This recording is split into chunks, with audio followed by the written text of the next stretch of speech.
తిరుపతి గాంధీ రోడ్లో ఉన్న పురాతన హథీరాంజీ మఠాన్ని కూల్చివేయాలంటూ హిందూత్వ సంఘాలు పెద్ద ఎత్తున ఆందోళనకు దిగాయి. 126 ఏళ్ల చరిత్ర ఉన్న మఠం పాడుబడి కూలేందుకు సిద్ధంగా ఉందని వాపోతున్నారు.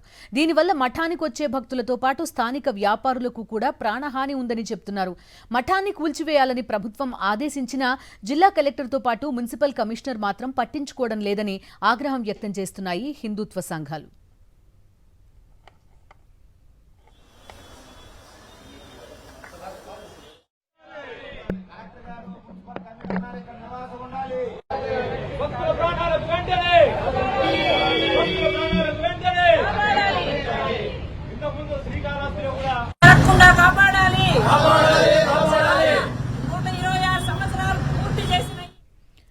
మరింత సమాచారం మా ప్రతినిధి విజయమూర్తి అందిస్తారు.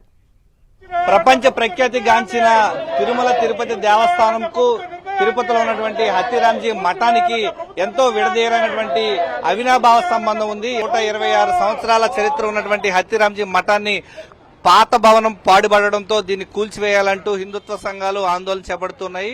కొంతమంది స్వార్థపరులు, అవినీతి పరుల స్వార్థం కోసం హథీరాంజీ మఠాన్ని కూల్చకుండా నిలుపుదల చేస్తున్నారంటూ వీరంతా కూడా ఆందోళన చేపడుతున్నారు. వారితో మాట్లాడే ప్రయత్నం చేద్దాం.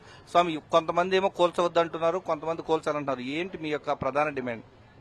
కూల్చొద్దనేటువంటి వాళ్ళందరూ కూడా స్వార్థపూరితమైన ఆలోచనతో హిందూ సమాజాన్ని ప్రక్కదో పట్టిస్తున్నారండి. ఆ చెట్లు తాలూకు వేర్లన్నీ కూడా మొత్తం భూమిలోకి వెళ్ళిపోయి మీద నుండి గట్టి వర్షం గాని పడితే, ఒక తుఫాన్ లాంటిది వస్తే ఖచ్చితంగా హథీరాంజీ మఠం కూలిపోతుంది. వేలాది మంది కిక్కిరిసి నిరంతరం కూడా ఇక్కడ తిరుగుతూ ఉన్నారు. వ్యాపారస్తులు ఉన్నారు. వాళ్ళందరూ ప్రాణాలు పోతే ఈ జిల్లా కలెక్టర్ బాధ్యత వహిస్తారా, లేదు ప్రభుత్వం బాధ్యత వహిస్తుందా? ఒక పక్క ప్రభుత్వం కూల్చివేయాలని చెప్తూ ఉంటే టెండర్లు పిలిస్తే అధికారుల మధ్యలో ఏంటండి నిర్ణయాలు? అంటే ఎవరు స్వార్థ భావాలకు మీరు దాసోహం అయిపోతున్నారు.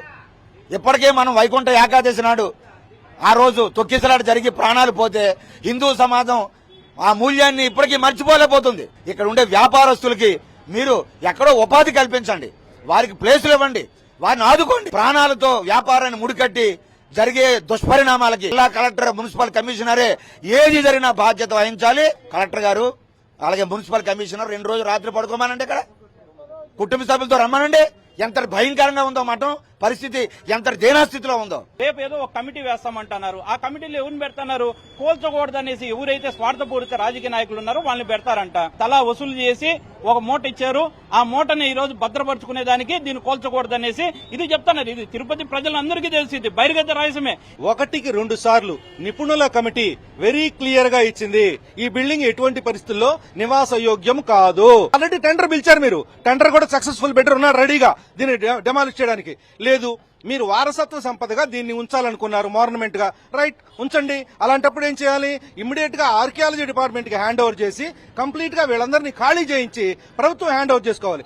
మఠాన్ని కూల్చివేయాలంటున్నారు, సేఫ్ లేదంటున్నారు, మీరేమంటారు? ఈ మఠాన్ని కూల్చివేయమని మనం చెప్పటం లేదు, గవర్నమెంటే ఇచ్చింది. 126 సంవత్సరాలు అయిపోయింది, శిథిలావస్థకు వచ్చేసింది, ప్రాణ నష్టం జరిగే ఛాన్సెస్ 106% ఉంది అని గవర్నమెంట్ చెప్తోంది.